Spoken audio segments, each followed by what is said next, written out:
Hi friends, कैसे हैं आप लोग। इंदिरा इंग्लिश क्लासेस में आप सबों का फिर से स्वागत है। हम लोग वुड का प्रयोग पढ़ रहे हैं। इससे पहले वाले वीडियो में भी हम लोग वुड का कुछ यूज पढ़े थे। क्योंकि इसका यूसेस बहुत सारे हैं, इसलिए इसको हम लोग कई वीडियो में देखेंगे, है ना। तो सबसे पहला पार्ट आपने देखा था, है ना, वुड का प्रयोग। अब चलिए दूसरा यूज हम लोग देखते हैं। देखिए लिखा है सी नंबर में, टू शो दिखाने के लिए, पोलाइट विश विनम्र इच्छा को, विथ लाइक टू के साथ। ये वुड का प्रयोग जो है ना, पोलाइट विश को दिखाने के लिए किया जाता है, विनम्र इच्छा को दिखाने के लिए किया जाता है, लाइक टू के साथ। ये लाइक टू एक वर्ड है, इसके साथ हर हमेशा वुड का ही प्रयोग किया जाता है। यदि इसके साथ दूसरा मॉडल का यूज करते हैं तो आपको एकदम आपका जो सेंटेंस होगा, चाहे लिखने में आप प्रयोग करते हो या बोलने में करते हो, वह इनकरेक्ट माना जाएगा। तो ये लाइक टू के साथ जो है ना, वुड का प्रयोग करके आप पोलाइट विश को दिखाते हैं। देखिए इसका स्ट्रक्चर है, क्या लिखा है स्ट्रक्चर देखिए, है ना। सब्जेक्ट है, वुड है, तब देखिए लाइक है, और लाइक है तब ऑब्जेक्ट है, तब टू है, V1 है और ऑब्जेक्ट अदर वर्ड है। तो यहां पर आप देखिए लाइक के बाद ऑब्जेक्ट है ना। ऑब्जेक्ट रह भी सकता है, नहीं भी रह सकता है। ये आपके सेंटेंस पर, आपके विचार पर, आपके इच्छा पर डिपेंड करता है कि ये जो है क्या कहते हैं, है ना, ये ऑब्जेक्ट दें या ना दें। आवश्यकता अनुसार ऑब्जेक्ट दिया भी जाता है, नहीं भी दिया जा सकता है ना। तो ये इसका स्ट्रक्चर आपने देखा, है ना। अब चलिए होता कैसा है विनम्र इच्छा, पोलाइट विश होता कैसा है, आप अपनी इच्छा को विनम्रता पूर्वक किसी के सामने रखते हैं। आप अपनी इच्छा को विनम्रता पूर्वक किसी के सामने रखते हैं। जैसे आपको जाने की इच्छा है तो आप कहते हैं मैं जाना चाहता हूं, विनम्रता पूर्वक, है ना, या अब मैं जाना चाहूंगा। ये हो गया जाने की इच्छा को विनम्रता पूर्वक किसी के सामने रखना, है ना। आप पानी पीना चाहते हैं तो आप कहते हैं कि मैं पानी पीना चाहता हूं, विनम्रता से कहते हैं, आग्रह से कहते हैं, अब मैं पानी पीना चाहूंगा, है ना। इसी तरह, है ना, आपके मन की जो भी इच्छा है उसको प्रयोग व्यक्त करने के लिए, है ना, तो ये वुड का प्रयोग लाइक टू के साथ करते हैं ऐसे सेंटेंस में। सीता गाना गाना चाहेगी, वे लोग यहाँ आना चाहेंगे, मैं चाहूँगा कि आप मेरी मदद करें, सीता चाहेगी कि आप लोग पटना चले जाए। ये क्या है, ये आप किसी की इच्छा को या अपनी इच्छा को विनम्रता पूर्वक रखते हैं। यदि आप कहीं, आपको यहाँ से जाने की इच्छा है ना, तो आप कहते हैं मैं अब जाना चाहता हूं। इसी को अंग्रेजी में कहते हैं I would like to go now, I would like to go now. ऐसे आप इसका प्रयोग करते हैं, है ना। आप पढ़ना चाहते हैं, विनम्रता पूर्वक कहते हैं I would like to read now, I would like to read now, है ना। वे लोग जाना चाहते हैं, they would like to go. Sita पत्र लिखना चाहती है, Sita would like to write a letter. इस तरह इसका प्रयोग आप करते हैं, है ना। दूसरे तरह से भी इसका सेंटेंस होता है जिसमें आप ऑब्जेक्ट देते हैं, है ना। मैं चाहूंगा कि आप चले जाए, मैं चाहूंगा कि आप चले जाए, है ना। अब मैं चाहूंगा आई वुड लाइक, मैं चाहूंगा आई वुड लाइक, तब आप you to go, I would like you to go, है ना। वे लोग चाहेंगे कि सीता गाना गाए, वे लोग चाहेंगे कि, दे वुड लाइक, क्या कहेंगे, दे वुड लाइक, क्या कहेंगे, they would like to sing a song, they would like to sing a song. इस तरह विनम्र इच्छा को यह दिखाता है ना। उसी तरह देखिए मैं चाहूंगा, ये देखिए कि आप मुझे अगले चुनाव में मदद करें, ये आप मदद लेने की इच्छा से विनम्रता पूर्वक आप ये कह रहे हैं, है ना। यही हुआ पोलाइट विश, है ना। मैं चाहूंगा आई वुड लाइक देखिए है, तब आप ऑब्जेक्ट की तरह काम करेगा यू, है ना, आप मुझे अगले चुनाव में मदद करें, you to help me in the next election. इस तरह आप इसका प्रयोग करते हैं, है ना। फिर इसको और एग्जाम्पल्स में देख सकते हैं आप, है ना, और एग्जाम्पल में देख सकते हैं, है ना। वी वुड लाइक हम लोग चाहेंगे कि हर उसे, है ना, वह to sing a song in the party, हम लोग चाहेंगे कि वो पार्टी में गाना गाए, है ना। मोहन चाहेगा कि वे लोग यहाँ आए, Mohan would like them to come here, Mohan would like them to come here. इस तरह विनम्र इच्छा को दिखाने के लिए लाइक के साथ, लाइक टू के साथ वुड का प्रयोग किया जाता है। आपको सवाल भी आपसे पूछ सकता है, आपसे सवाल भी पूछ सकता है, तो आप सवाल कैसे बनाएंगे देखेंगे। यहाँ जो स्ट्रक्चर देख रहे हैं, है ना, वहाँ लाइक है, लाइक से पहले खाली जगह है जहाँ पर अभी मैंने तुरंत अंडरलाइन किया है, तो वहाँ पर वुड को छोड़कर किसी भी दूसरा मॉडल का यूज नहीं करेंगे। लाइक टू देखेंगे, आपको तुरंत समझ जाना है कि इसमें वुड का प्रयोग किया जाएगा, है ना। तो उम्मीद है आप इस वीडियो को, ये यूज आप समझे होंगे इस वीडियो के माध्यम से, है ना। तो आप पूरा वीडियो देखिए, अच्छी तरह देखिए। जब तक आप समय इसमें नहीं देंगे, ध्यान से देखेंगे नहीं, तो आपको समझ में पूरी बात नहीं आएगी। चलिए डी नंबर में देखिए, टू शो दिखाने के लिए present and past and real situation in the following structures, है ना। ये present and past and real situation को दिखाने के लिए इसका प्रयोग किया जाता है। Present and past unreal situation को दिखाने के लिए इसका प्रयोग किया जाता है। वुड का प्रयोग present and past unreal situation को ये आप किस में पढ़ चुके थे? कुड में भी पढ़ चुके थे, ये टेंस में भी पढ़ चुके थे, अब मॉडल वर्ब में भी इसको देखने जा रहे हैं। प्रेजेंट एवं पास्ट के अनरियल सिचुएशंस को दिखाने के लिए निम्नलिखित स्ट्रक्चर में, प्रेजेंट और पास्ट के अनरियल सिचुएशन को दिखाने के लिए इसका प्रयोग किया जाता है। चलिए हम लोग देखते हैं आगे इसका स्ट्रक्चर कैसा होता है। तो चलिए देखिए, लिखा है ना, एक नंबर में प्रेजेंट अनरियल सिचुएशन, वर्तमान की अवास्तविक स्थिति। वर्तमान में जो अवास्तविक स्थिति होती है उसको हम कैसे दिखाते हैं, देखिए, है ना, लिखा स्ट्रक्चर देखिए, if plus subject plus V2 oblique were plus object, if plus subject plus V2 oblique were plus object, if plus subject plus V2 oblique were plus object, if होगा सब्जेक्ट होगा V2 oblique were plus object होगा। तब देखिए यहाँ subject plus would plus V1 plus object, subject plus would plus V1 plus object. इसमें बदल भी जाता, उलट भी जाता स्ट्रक्चर, है ना। इफ से लेकर कोमा तक जो सबऑर्डिनेट क्लॉज है ना, और कोमा के बाद यहाँ तक ये मेन क्लॉज है। तो इस मेन क्लॉज को आप शुरू में भी लिख सकते हैं और इस सबऑर्डिनेट क्लॉज को लास्ट में भी लिख सकते हैं। इससे सेंटेंस के मीनिंग में कोई बदलाव नहीं आती है। कुड के यूज में भी मैंने आपको ये बताया था।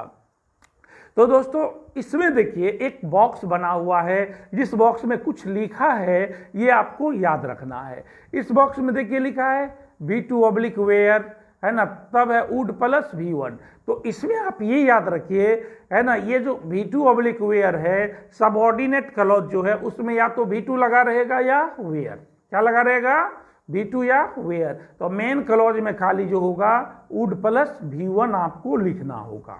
मेन क्लॉज में क्या लिखना होगा, वुड प्लस V1 लिखना होगा, है ना। तो ये जो है ये प्रेजेंट अनरियल सिचुएशन होता कैसा है ना, इसको हम लोग देखें। प्रेजेंट अनरियल सिचुएशन होता कैसा है इसको देखते हैं। देखिए लिखा है, यदि राम यहां आता तो मैं उसे मदद करता। इस सेंटेंस को देखिए और समझिए, लिखा है यदि राम यहां आता तो मैं उसे मदद करता। सोचिए, क्या राम यहां आता है? नहीं ना। क्या आप उसे मदद करते हैं? नहीं ना। सिर्फ सोच रहे हैं, कल्पना कर रहे हैं। यही अनरियल सिचुएशन होता है। यदि राम यहां आता, यहां देखिए लिखा है यदि राम यहां आता, ये अनरियल सिचुएशन है ना। इसी को अंग्रेजी में लिखते if Ram came here, V2 लगा, आता जाता पढ़ता लिखता हंसता रोता। ये अनरियल सिचुएशन के लिए के रूप में जब इसका प्रयोग होता है तब इसके बदले में इस वर्ब का सेकेंड फॉर्म दिया जाता है इंग्लिश में। यदि राम यहाँ आता, इफ राम केम हियर, देखिए ना, टू का अंग्रेजी कोमा हो जाता है, मैं उसे मदद करता, I would help him, I would help him. यदि राम यहाँ आता, इफ राम केम हेयर, मैं उसे मदद करता, आई वुड हेल्प हिम। यदि सीता गाना गाती है ना तो वह प्रथम पुरस्कार जीत जाती, if Sita sang a song she would win the first prize, she would win the first prize, है ना। इस तरह वुड का प्रयोग, और यह भी जो आपने वुड का प्रयोग देखा, यहाँ कुड भी लिखा जा सकता है ना। If Ram came here I would help him, इसको दूसरे तरह से, if Ram came here I could help him, if Ram came here I would help him, if Ram came here I could help him. तो इसको देखिए, आपको याद रखना होगा, बार बार देखना होगा, समझना होगा। यदि आप देखते रहेंगे, इसका प्रैक्टिस करेंगे, है ना, तो आप निश्चित रूप से आप में इसका कॉन्सेप्ट क्लियर होगा। इस तरह का सेंटेंस आप अपने नोटबुक में लिखिए, 10 लिखिए, 15 लिखिए, जितना आप प्रैक्टिस करेंगे उतना आपको बेनिफिट होगा। आप उसका अंग्रेजी लिखिए, उसको बोलिए, है ना, आवाज निकाल कर बोलिए, तो इससे लगेगा कि आपने कुछ सीखा, है ना। इसका एक दो और एग्जाम्पल्स देखते हैं दोस्तों। देखिए लिखा है ना, if I were, if he were my helper, if he were my helper, यदि वह मेरा मददगार होता, if he were my helper, यदि वह मेरा मददगार होता, I would win the election, तो मैं चुनाव जीत जाता, है ना, मैं यह चुनाव जीत जाता। इफ, है ना, देखा क्या लिखा, इफ आई, या देखिए लिखा है, if he were my helper, यदि वह मेरा मददगार होता, I would win the election, तो यदि, तो मैं यह चुनाव जीत जाता। ना तो वह मेरा मददगार है, ना मैं चुनाव जीत पाता हूं, सिर्फ यह इमेजिनेशन कर रहा हूं। तो दोस्तों इसमें देखिए, आप कहेंगे कि वेयर क्यों लगता है, तो जिस ये अनरियल सिचुएशन में यदि होता, होती, होते लगा रहता है, तो वहां वेयर का प्रयोग ही किया जाता है ना। तो यहां क्या लिखा, if he were my helper, if he were my helper, है ना, लिखा है ना, if he were my helper he would, I would win this election. ये जो है इफ से लेकर यहां तक ये सबऑर्डिनेट क्लॉज है, इधर मेन क्लॉज है, इसको उलट भी सकते हैं। और I would win this election if he were my helper, if he were my helper. तो यदि मैं डॉक्टर होता, यदि होता होती रहेगा तो वेयर ही लगाना है, ये नहीं देखना है कि सब्जेक्ट सिंगुलर है या प्लुरल है। यदि मैं डॉक्टर होता, if I were a doctor, यदि मैं गायक होता, if I were a singer, यदि सीता नर्तकी होती, if Sita were a dancer, यदि मोहन दुकानदार होता, if Mohan were a shopkeeper. इस तरह जो है होता होती में आप वेयर का प्रयोग करेंगे, और इधर जो मेन क्लॉज होता है उसमें सब्जेक्ट के बाद would plus V1 plus object का प्रयोग करेंगे, है ना, जैसा आपने एग्जाम्पल में देखा, है ना। उम्मीद है आपको समझ में आया होगा, है ना। इसको ध्यान से देखिए, बार बार देखिए। चलिए हम लोग इसके यूज को, अगला यूज देखते हैं, है ना, पास्ट अनरियल सिचुएशन, भूतकाल की अवास्तविक स्थिति। यहां देखिए लिखा है इसका स्ट्रक्चर, ये यूज जो आप अभी पढ़ने जा रहे हैं, आप कहाँ पढ़े हैं आपको पता है? आप पास्ट इंडेफिनिट के यूज में, सॉरी, पास्ट परफेक्ट के यूज में पढ़े हैं, कुड के यूज में पढ़े हैं, फिर आप वुड के यूज में पढ़ने जा रहे हैं। यदि आप नहीं पढ़े हैं तो पास्ट इंडेफिनिट टेंस का यूज, है ना, वीडियो दिया हुआ है, उसमें आप देख सकते हैं। पास्ट परफेक्ट को पढ़िए, देखिए आपको मिल जाएगा। फिर कुड का प्रयोग पढ़िए, देखिए उसमें ये यूज आपको मिलेगा, है ना। फिर आप इसको देख रहे हैं, इसमें वुड का प्रयोग हुआ है ना। यहाँ देखिए वुड है, यहाँ पर कुड भी हो सकता है, बाकी सब कुछ ऐसे ही रहता है ना। ये देखिए लिखा है पास्ट अनरियल सिचुएशन, भूतकाल की अवास्तविक स्थिति को दिखाने के लिए, भूतकाल की अवास्तविक स्थिति को दिखाने के लिए, है ना। तो देखिए लिखा if plus subject plus head plus V3 plus object, if plus subject plus head plus V3 plus object, है ना। और इफ को हटाने के लिए head plus subject plus V3 plus object, if plus subject plus head plus V3 plus object. यदि if को हटाते हैं तो head plus subject plus V3 plus object. यहाँ देखिए कोमा है, तब सब्जेक्ट प्लस, यहाँ देखिए वुड का प्रयोग है ना, तो ये वुड का प्रयोग होता है, वुड है plus V3 plus object, would have plus V3 plus object, ये सा होता है ना। तो ये इफ वाला पार्ट को आप इफ को हटा करके हेड को भी आगे कर सकते, ये हम पहले वाले वीडियो में भी आपको बताए हैं। तब subject plus would plus have plus V3 होता है। तो अब यहाँ देखिए subject plus would have V3 जो है मेन क्लॉज, उसको उलट भी सकते हैं, इधर ला सकते हैं, और ये इफ से जो शुरू होता सबऑर्डिनेट क्लॉज इधर भी ला सकते हैं। इससे इसके मीनिंग में कोई बदलाव या कोई परिवर्तन नहीं होता है। तो चलिए हम लोग देखते हैं, है ना। ये बॉक्स देखिए, है ना, सब्जेक्ट ये हेड प्लस V3 है दोस्तों, ये सबऑर्डिनेट क्लॉज में लगा रहता। किसी भी सबऑर्डिनेट क्लॉज में हेड प्लस V3 है, किसी भी सबऑर्डिनेट क्लॉज में हेड प्लस V3 है, तो मेन क्लॉज में वुड हैव प्लस V3 होता है, वुड हैव प्लस V3 होता है। तो हैव प्लस V3 तो ऑलरेडी दिया रहता है, तो आपको यहाँ सिर्फ वुड का प्रयोग करना है। यदि ऑब्जेक्ट तक खाली रहता है, सब्जेक्ट और ऑब्जेक्ट के बीच में खाली रहता है, तो वुड हैव V3 दिया जाता है, और उसमें से, है ना, और वुड हैव प्लस V3 दिया जाता है, और फिर हैव V3 दिया रहता है तो उसके पहले वुड दिया जाता है ना, है ना। तो क्लॉज को उलट पुलट करने से, है ना, कोई परिवर्तन नहीं होता, उसका मीनिंग सेम रहता है ना। चलिए इसको एग्जाम्पल के माध्यम से हम लोग देखते हैं। देखिए लिखा है, यदि वह कठिन परिश्रम क्या होता, है ना, लिखा यदि वह कठिन परिश्रम क्या होता बीते समय में है, क्या होता बीते समय में है। और यदि कहता कि यदि वह कठिन परिश्रम करता, तो अभी की बात है। यदि वह कठिन परिश्रम किया होता, तो बीते समय में की बात है। यदि वह कठिन परिश्रम करता, तो वर्तमान की बात है।